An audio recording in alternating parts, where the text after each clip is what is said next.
Olá! Ora, cá estou eu mais uma vez para vos falar sobre a vida e a obra de um grande autor da literatura mundial.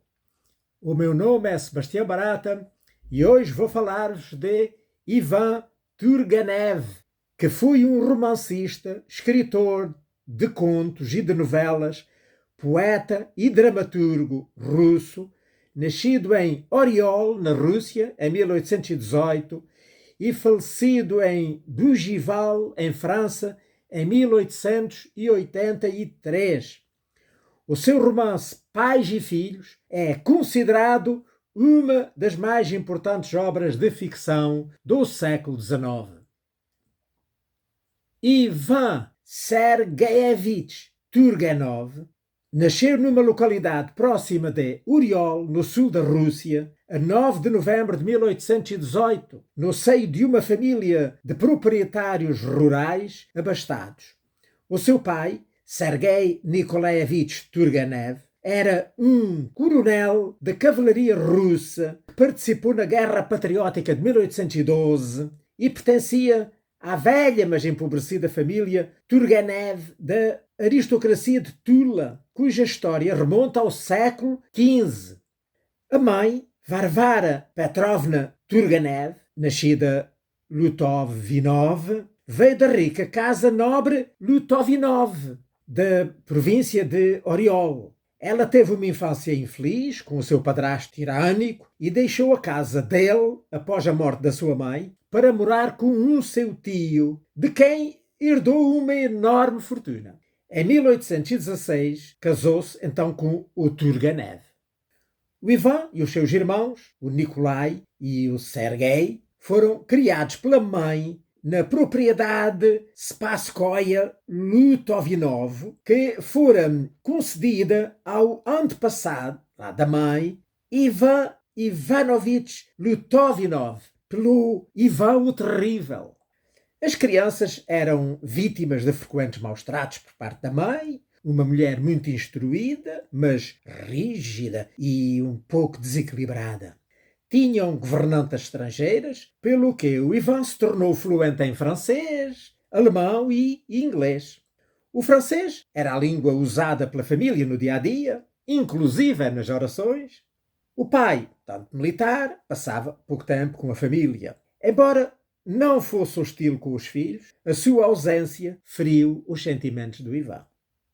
As suas relações com o pai são descritas na novela autobiográfica Peresvaya Lyubov, que em português é O Primeiro Amor, de 1860. Bem, eu vou mais dizer daqui para diante só os nomes em português, porque isto em russo é um bocado complicado. Quando o Ivan tinha 4 anos, a família viajou pela Alemanha e França e em 1827 os Turgenevs mudaram-se para Moscovo para permitir uma educação adequada aos filhos. Após os estudos habituais, para os filhos das famílias da sua classe social, o Ivan ingressou na Universidade de São Petersburgo em 1834, na época a mais conceituada do Império Russo, onde cursou literatura russa e filologia, com foco nos clássicos, até ao ano de 1837. Durante esse tempo, o seu pai morreu, com pedra nos rins, e logo seguido também pela morte do seu irmão mais novo, Sergei, que morreu de epilepsia. De 1838 a 1841, o Ivan estudou História e Filosofia na Universidade de Berlim, na Alemanha, onde teve contacto com as ideias de Hegel, que era professor e reitor daquela universidade. Em 1841, voltou para São Petersburgo para concluir o exame de mestrado. Após ter obtido a licenciatura, o Turgenev ocupou um cargo no Ministério da Administração Interna. Turgenev nunca se casou, mas teve alguns casos com servas lá da sua família, um dos quais resultou no nascimento da sua filha legítima, Paulinette. Em 1843, ele conheceu o grande amor da sua vida, uma cantora de ópera de nacionalidade espanhola, era casada, de nome Pauline Garcia Viardot. o relacionamento entre ambos viria a prolongar-se até ao fim da vida, com o consentimento e a cumplicidade do marido da cantora. As primeiras tentativas de Turgenev na literatura, poemas e esboços, deram indícios de genialidade. Aos 19 anos de idade, publicou a sua primeira coletânea de poemas, que foram comentados favoravelmente por Vissarion Belinsky, que era então o principal crítico russo. Em 1843, Ivan Turgenev publicou o primeiro livro digno da atenção da crítica. A coletânea de poemas Parasha não está traduzida em Portugal, ao que julgo. Apareceram seguidamente as coletâneas de poemas Conversa, que seria em português Conversa, que é de 1843, e O Proprietário, que é de 1846. Mas a reputação de Turgenev ficou definitivamente estabelecida como escritor em 1852, ao publicar Cadernos de um Caçador, é o nome que tem cá em Portugal, que saiu em 1852, que é uma coletânea de contos baseados nas suas observações da vida camponesa e da natureza, enquanto caçava nas florestas ao redor da propriedade da sua mãe, lá em Sparkoye. A obra gira em torno de um jovem aristocrata que vai adquirindo conhecimento da verdade sobre a vida dos camponeses. Considera-se que o livro influenciou a opinião pública em favor da abolição da servidão e que contribuiu grandemente para que depois o czar Alexandre II tomasse a decisão, no ano de 1861, de libertar os servos, portanto os mujiques, em toda a Rússia. Aliás, já antes dele, o próprio Turgenev o havia feito nos seus domínios, desobrigando cerca de 5.000 servos. Vejam a fortuna que eles tinham. Em 1852, quando os seus primeiros grandes romances sobre a sociedade russa ainda estavam por escrever, o Turgenev escreveu um obituário para o Nikolai Gogol, destinado à publicação no jornal Gazeta de São Petersburgo. O censor de São Petersburgo não aprovou e proibiu a publicação. Mas o censor de Moscovo permitiu que fosse publicado num jornal lá de Moscovo. O censor foi demitido e o Turgenev foi considerado o responsável pelo incidente, esteve preso um mês e depois foi exilado na sua propriedade rural durante quase 2 anos.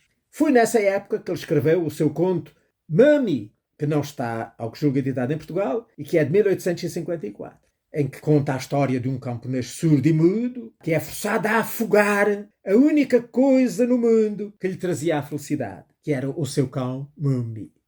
Tal como os Cadernos de um Caçador, que já falei atrás, este trabalho denuncia as crueldades daquela sociedade opressora dos servos.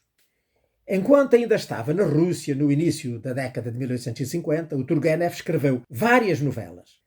O Diário de um Homem Supérfluo, de 1850, que está editado em Portugal, e Calma, este não editado, ao que julgo, e que expressam ambos as ansiedades e as esperanças dos russos da sua geração.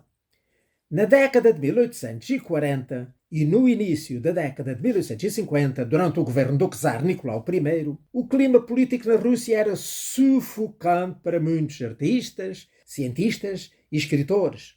E durante esse tempo, milhares de intelectuais russos emigraram para a Europa. Entre eles estava o Turgenev, que se mudou então para a Europa Ocidental no ano de 1854. Bem, embora essa decisão provavelmente tivesse mais a ver com o seu amor lá para Pauline Viardot, que residia em França, do que, enfim, por outra causa qualquer. E durante o período de 1853 a 1862, o Turgenev escreveu algumas das suas melhores histórias, bem como os seus primeiros 4 romances, que o tornaram o primeiro escritor russo a tornar-se célebre na Europa Ocidental. Foram esses romances o Rudin, o Ninho de Nobres, Na Véspera e Pais e Filhos. Este, ao que julgo, o único editado em Portugal. Alguns temas desenvolvidos nessas obras são a beleza do amor precoce, o fracasso em alcançar os próprios sonhos e o amor frustrado. Nota-se aqui a influência lá do seu amor pela Pauline e das suas experiências com a mãe, que controlava mais de 500 servos com o mesmo comportamento rígido com que ela criou os seus filhos. No romance Aquele Ninho de Nobres, cheio de nostalgia pelo passado irrecuperável e de amor pelo campo russo, o Turgenev criou uma das suas personagens femininas mais memoráveis em toda a literatura russa, Lisa. Então, o fidalgo Fyodor Ivanovich Lavrietsky, após uma temporada vivendo em Paris, volta à Rússia e lá à propriedade da família. E é lá, então, no melancólico cenário da sua terra natal, nos redores de Moscovo, que ele vai a conhecer, então, a jovem e encantadora Lisa, por quem se apaixona.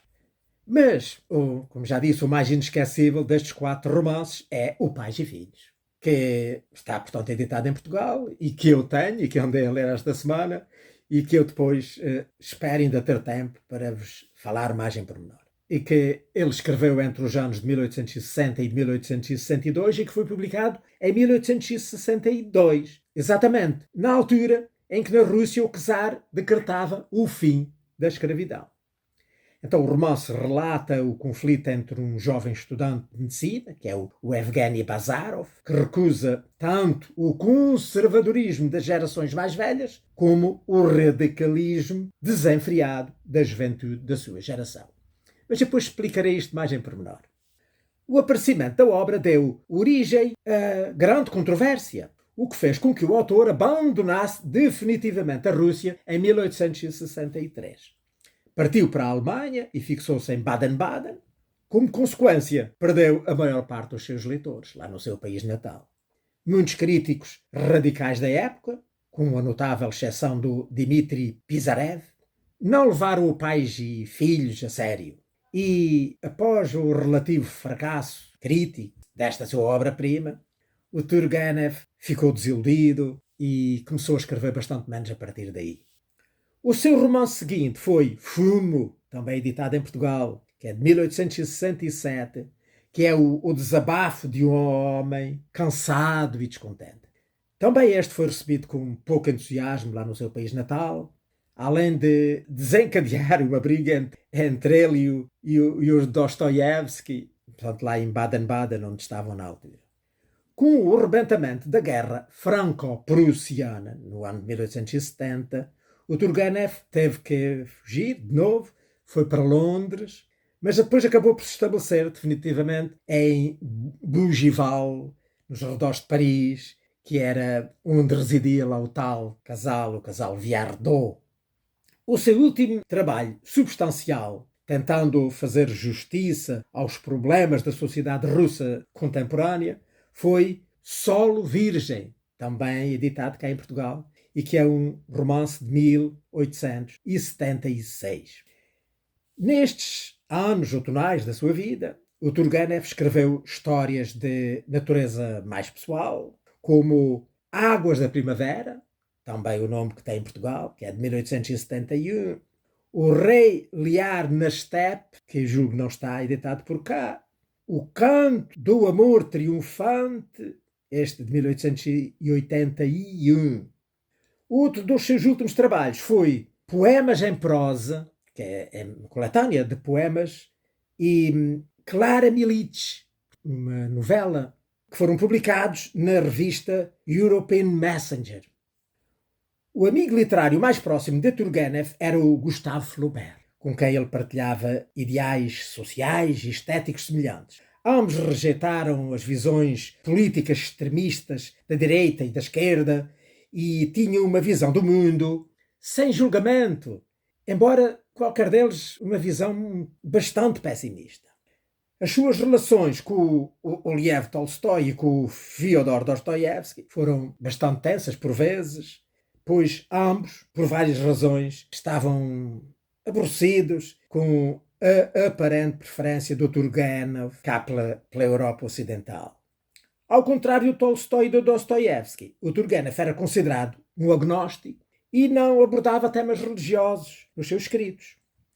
Representava, portanto, o aspecto mais social do movimento reformista russo. Turgenev visitava ocasionalmente a Inglaterra e então, no ano de 1879, foi-lhe conferido o grau de doutor honoris causa em Direito Civil pela Universidade de Oxford. Em janeiro de 1883, Turgenev foi operado a um agressivo tumor maligno, um lipossarcoma, na região suprapúbica. Mas o tumor já se tinha espalhado, né? Já tinha lançado metástases na sua medula espinal, o que lhe causou imensas dores nos últimos meses da sua vida.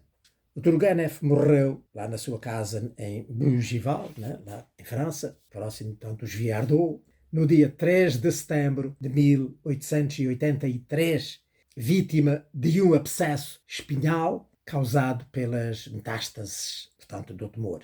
Os seus restos mortais foram levados para a Rússia e foram enterrados no cemitério Volkovo, em São Petersburgo. O Ivan Sergeyevich Turgenev foi um dos mais importantes romancistas e dramaturgos russos e o primeiro escritor russo a celebrizar-se na Europa Ocidental, como eu já expliquei. O seu romance, Pais e Filhos, é ainda hoje considerado uma das obras-primas da ficção russa do século XIX. A pureza artística de Turgenev fez dele um dos favoritos de outros romancistas da mesma geração, como o Henry James e o Joseph Conrad, que preferiam o Turgenev ao Tolstói e ao Dostoiévski. O Henry James escreveu nada mais, nada menos do que 5 ensaios críticos sobre o trabalho de Turgenev. Ora bem, iria então falar agora da sua obra-prima, que, como eu já disse, andei a ler esta semana. Os Pais e Filhos. Os pais e os filhos são considerados, aqui no romance, a personificação de 2 gerações distintas que, de um modo geral, representam as faces da nação à qual pertencem. Portanto, ao romance do Turgenev, que foi publicado, como já disse, em 1862, interessam então estas 2 gerações. A dos pais tinham por base a idealização romântica do espírito humano, tinham a religião como uma força aglutinadora e a crença na arte como uma possibilidade de manifestação do belo inerente ao homem. E a geração dos filhos, formada então por jovens de uma origem social variada, que obtiveram acesso à universidade, que até aí era exclusiva lá da aristocracia, era, portanto, o retrato de uma juventude, sim, democrática, não é? Que, assim, sem uma classe social definida, que procurava encontrar um espaço para si na sociedade russa. Então, como não encontravam esse espaço na estrutura social vigente no país, eles começaram a seguir os revistas que negavam toda essa estrutura tradicional, a que o Turgenev apelida de nihilistas. Nihilistas que aqui no romance são personificados no personagem Bazarov. Nihilista e nihilismo, né, são baseados no latim, na palavra latina nihil, que significa nada. Portanto, foi o Turgenev a cunhar este termo, que ficou, portanto, daí para diante, a chamar nihilistas a esta classe. Então, eu gostava de vos ler agora aqui uma pequenina passagem que explica exatamente isso. Ora bem, o livro começa com o fidalgo, né? Nikolai Petrovich Kirsanov, que era um típico fidalgo rural russo, à espera do seu filho Arkady, que regressava lá da capital depois de completar os seus estudos. Mas, quando ele chega, não é? Verifica-se que trazia com ele um amigo, o Bazarov. E então eles lá foram para o campo, para a propriedade lá dos Kirsanov. E então o Bazarov lá ficou algum tempo a viver, juntamente com o seu amigo Arkady, de quem ele era o tutor. Ele era o grande nihilista que influenciava o filho dos Kirsanov, portanto lá o Arkady. Lá em casa da família morava também um tio, um irmão, né, do pai, do Nicolai, que era o Pavel, que era um senhor muito bem posto, o protótipo daquela classe dos fidalgos tradicionais, né, daquela tal grupo dos pais, da geração dos pais. E então, logo pouco depois de chegarem, o tio, não é? E começou a indagar sobre quem era esse seu amigo que ele trazia consigo. E então dá-se este diálogo entre os dois irmãos, o pai dele e o tio, e ele. Pavel Petrovich começou, sem pressas, a barrar com manteiga uma fatia de pau. Vai ficar cá muito tempo? Depende. Ia para a casa do pai e pelo caminho ficou aqui. E onde é a casa do pai dele? É também na nossa província, a cerca de 80 verstas daqui. Tem uma pequena herdade. Antes era um médico militar. Espera. Ah, não foi por acaso que eu pensei. Onde é que já ouvi este nome? Bazarov? Lembras-te, Nikolai? Havia na divisão do nosso pai um doutor Bazarov. Ah, parece que sim. Exatamente. Então esse médico é o seu pai, hein? Pavel Petrovich mexeu no bigode. Está bem. E o próprio Sr. Bazarov? O que é? Perguntou pausadamente. O que é Bazarov? Arkady sorriu. O meu tio quer que lhe diga o que ele é. Faz favor, meu sobrinho. É um nihilista. Como? Perguntou Nikolai Petrovich, enquanto Pavel Petrovich levantava a faca com um bocado de manteiga na sua ponta e ficava imóvel. É um nihilista, repetiu Arkady. Nihilista, disse Nikolai Petrovich. Provém do latim nihil, ou seja, nada. Pelo que sei, significa que esta palavra se refere a uma pessoa que não reconhece nada? Diga antes que não respeita nada, retorquiu Pavel Petrovich e voltou à sua manteiga. Não é a mesma coisa? Perguntou Pavel Petrovich. Não, não é. O nihilista é uma pessoa que não se inclina perante quaisquer autoridades, que não aceita sem provas princípio nenhum, por mais respeitado que seja. E isso é bom, interrompeu Pavel Petrovich. Depende da pessoa, meu tio. Há quem se sinta bem com isso e há quem se sinta muito mal. Então, ele é isso. Bom, acho que não é para nós. E foi assim que lá a família ficou a saber que o amigo do filho era um nihilista e que era o seu inspirador e ele estava a seguir o caminho dele. Ora, estava-se, como já vimos, a aproximar o fim do regime da servidão na Rússia, ainda incerto, mas já latente na sociedade. O pai, embora não aderindo às novas ideias, manifesta alguma abertura, aceitando que o filho as manifeste, refletindo sobre elas e, consequentemente, repensando na sua própria condição e no conceito mesmo de nobreza. Mas não é o caso, né, do seu irmão, do romântico incurável Pavel, que, portanto, rejeita completamente aquela juventude e as suas convicções. E que, portanto, vai manter acesas discussões com o Bazarov. Eu não queria perder assim muito tempo, mas gostava mesmo de vos ler aqui um bocadinho de uma das suas discussões. Bazarov, em geral, falava pouco, na presença dos velhotes Kirsanov, assim ele se referia aos irmãos, e como naquele fim de tarde se sentia mal-humorado, bebia chávenas de chá atrás umas das outras, o Pavel Petrovich ardia de impaciência. Por fim, o seu desejo realizou-se. A conversa abordava um dos proprietários da herdade vizinha. Uma nulidade, um aristocratazinho, lançou Bazarov com indiferença. Permita-me uma pergunta, começou Pavel Petrovich e os seus lábios tremeram-lhe. No seu entender, as palavras nulidade e aristocrata são a mesma coisa? Eu disse aristocratazinho, pronunciou Bazarov, sorvendo preguiçosamente um golo de chá. Exatamente, mas suponho que o senhor tem a mesma opinião quando se refere a aristocratas e a aristocratazinhos. Tenho o dever de lhe declarar que não partilho da sua opinião. Atrevo-me a comunicar-lhe que sou conhecido como homem liberal e amante do progresso, e precisamente por isso estimo os verdadeiros aristocratas. Lembre-se, excelentíssimo senhor, e aqui Bazarov levantou os olhos para Pavel Petrovich. Lembre-se, excelentíssimo senhor, repetiu com sanha, dos aristocratas ingleses.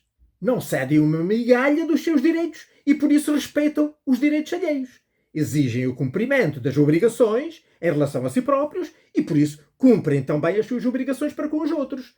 A aristocracia deu a liberdade à Inglaterra e mantém-na. Já ouvimos essa cantiga mais de uma vez, retorquiu Bazarov. Mas o que quer provar com essa coisa? Quero provar com este coiso, excelentíssimo senhor. O Pavel Petrovich, quando se zangava, dizia propositadamente coiso, embora soubesse muito bem que a gramática não admitia semelhante palavra. Neste capricho refletiam-se vestígios dos tempos de Alexandre I. Os magnatas daqueles tempos, naqueles casos raros em que falavam na língua materna, utilizavam estes coisos, o que significava somos russos de gema e, ao mesmo tempo, altos dignitários que têm o privilégio de menosprezar as regras escolares.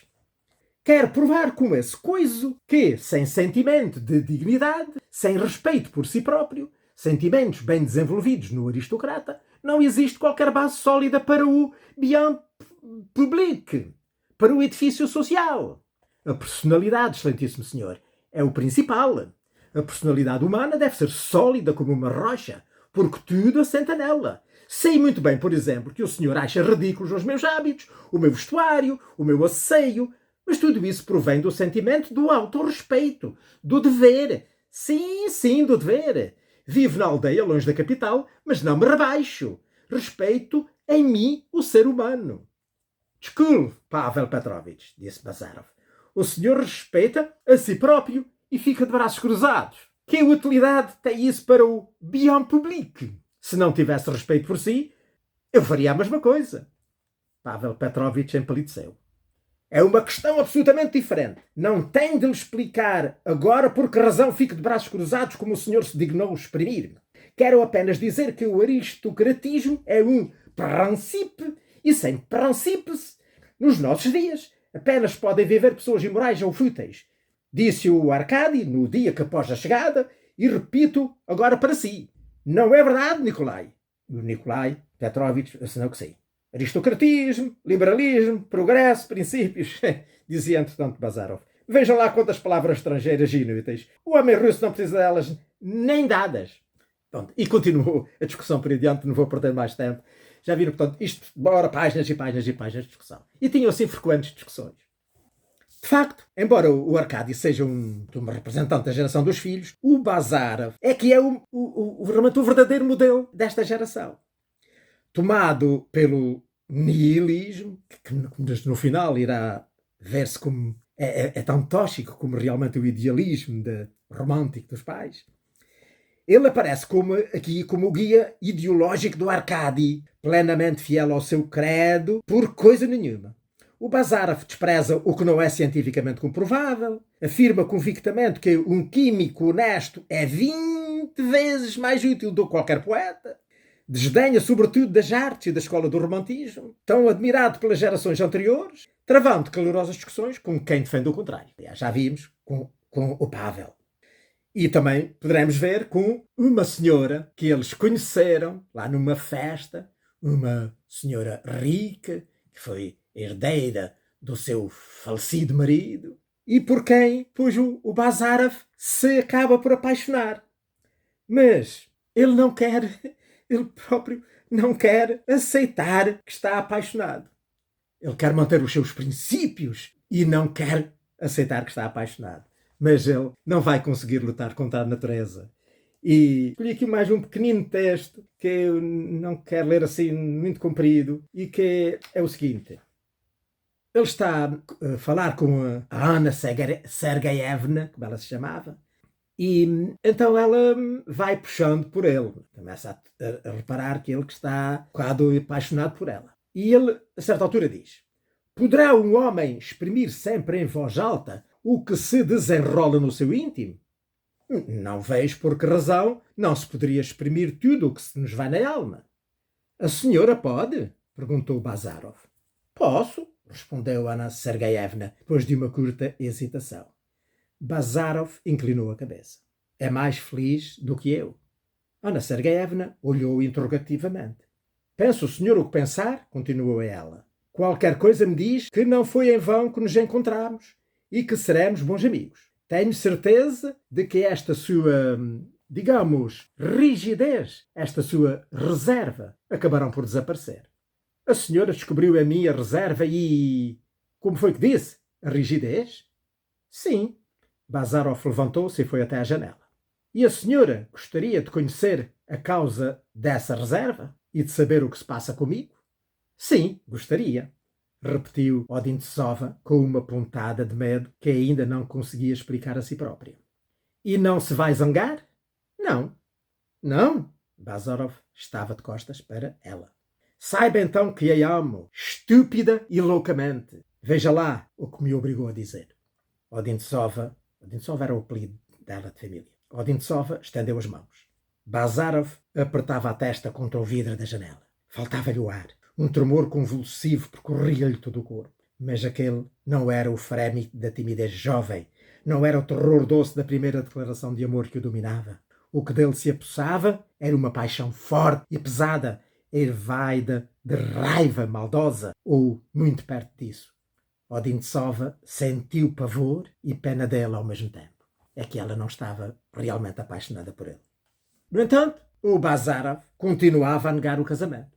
Não negava que se poderia apaixonar, mas essa paixão não podia de modo nenhum levar ao casamento. Portanto, ele odiava o casamento como instituição, tanto legal. A ideia de matrimónio é veemente rejeitada por ele até ao fim, mas é respeitada e mesmo desejada e aceita e até concretizada, depois lá para o final, pelo Arkady, pelo seu pupilo.